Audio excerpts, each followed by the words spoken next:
My name is Dave Twaits.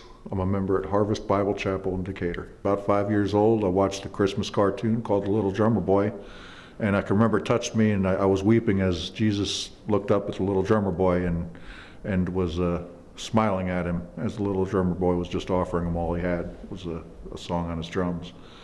And I can remember also being about 8, and I remember listening to my mother sing, who was in the choir, and I remember her voice was resonating above everybody else's, and it wasn't that she was real loud, it was just that I heard God speaking to me through there, and I knew God existed when I heard her voice, and that was my first real encounter with God. A little later in life, when I was about 10 years old, I was leaving church. My family was breaking up through divorce, and I can remember walking across a bridge on the way home from church, and I remember knowing that God existed, so I was going to make a deal with him, and I told God that I would do anything he wanted to do if he would just keep my parents together.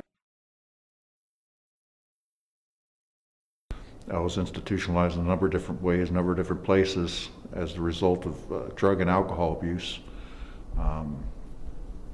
I wanted to numb the feelings that I was having about how I was living my life.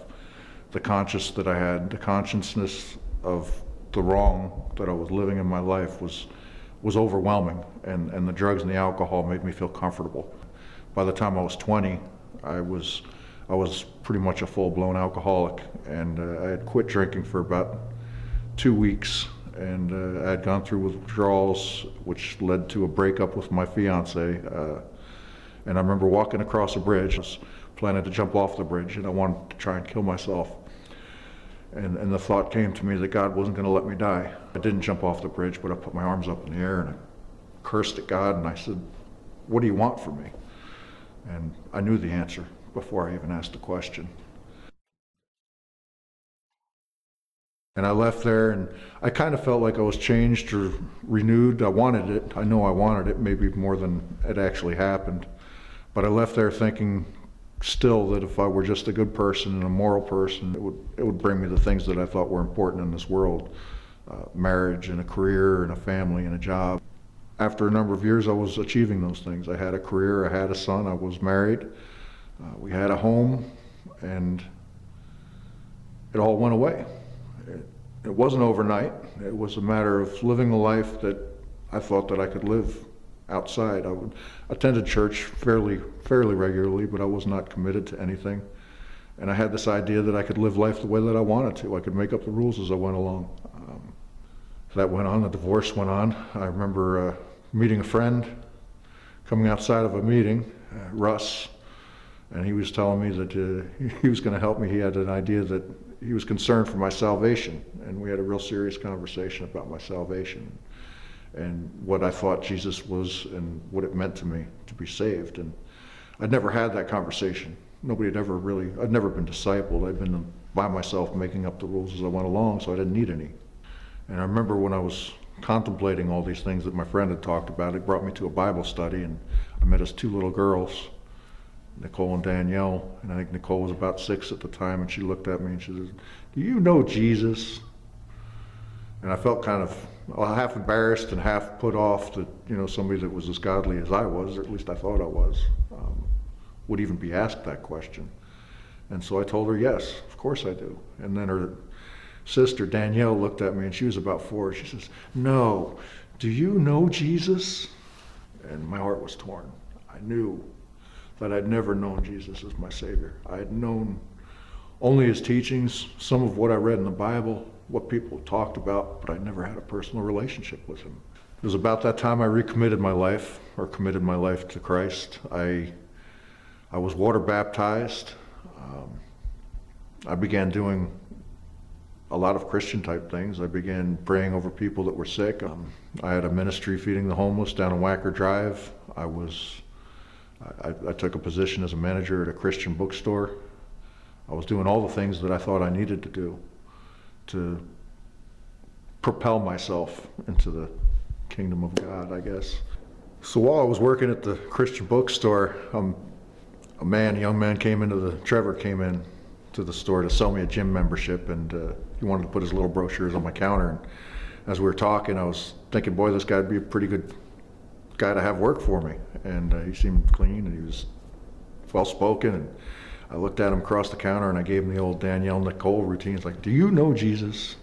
No, do you know Jesus? And he said he did, and he said that he was a member of Harvest Rolling Meadows near Chicago, and they'd been going, and he said that he didn't think he could work in a bookstore because he didn't think he had what it takes, and I told him that he was wrong and that he should come work for me, and he did. And I remember telling him at one point that I was planning to train him to be my replacement. And it's kind of funny that I said that, because it was about 2-3 months later he came to me and said that he needed to quit because Harvest was going to make him a pastor, a youth pastor, and put him through seminary. And I got really angry. I got very angry. I was angry at Trevor. I was angry at Harvest. I hated God again. It put me in a position where I was completely boxed in by myself in the dark. And after 18 years of not doing anything, drinking or drugs or anything, I found myself drinking again, and I lost everything. I lost that job. I lost a number of jobs after that. I lost my home. I lost the relationship, what I had left with my son and with my family, and I ended up in Decatur, Illinois. And in Decatur, when I sobered up again, and I did sober up again, I met a friend who had just recently begun going to church, and she's really excited about this church. She kept telling me about all the wonderful things that this Pastor Tony, I love Pastor Tony. And I knew in my heart where she was talking about, but I never even asked. And after about 2 weeks of her asking me over and over again, come to church, will you come to church with me, will you come to, how about for my birthday or for Christmas, will you come to church? So eventually I accepted and I went to church. January of 2012, we walked into Harvest Bible Chapel. I couldn't believe I was walking into Harvest Bible Chapel. God had to have picked it out, and it was obvious that God wanted me at this church at this time. I walked through the doors and I didn't feel as uncomfortable as I thought I would. And I can remember going into the worship, and I was really being very sensitive about what it was I was going to pick apart about the service, about the worship, about everything. And the people were going to judge me and criticize me and be critical. I remember walking into the theater and I didn't feel any of that. And I got a cup of coffee and I sat down with my friend and we worshiped the Lord, and I knew it was genuine worship, and it wasn't performance. It was like watching that Christmas cartoon. It was like I was being invited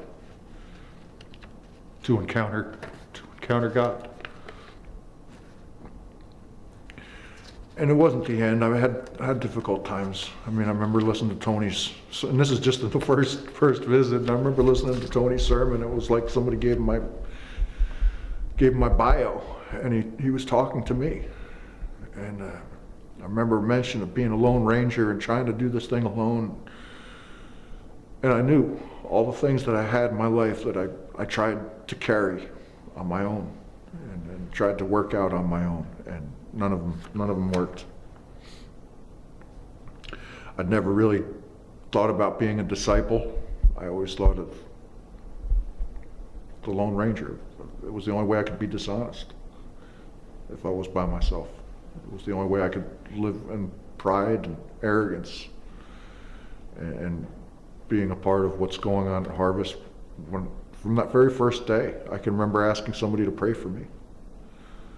I remember talking about a veil,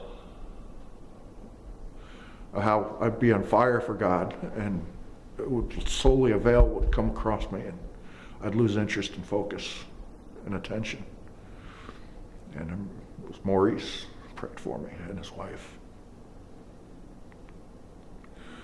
I couldn't even really hear what they were saying, but I knew that God wanted me. He wanted me healthy or sick. He wanted me, whether I was good or bad. He wanted me. Shortly after that, I got involved in a small group, and I started taking chances with the small group, and I didn't feel like I had anything in common with these guys. As a matter of fact, I probably didn't have a whole lot in common with these guys. And it didn't matter to them. They listened to me, and I shared what I thought was important, and they listened to me anyway. And, I tell these guys everything, and they know me, and it's the first time I've ever been accountable to anybody in a church, in a godly Christian setting. You see, at just the right time, when we were still powerless, Christ died for the ungodly. Very rarely will anyone die for the righteous man, though for a good man, someone might possibly dare to die. But God demonstrates his own love for us at this: while we were still sinners, Christ died for us.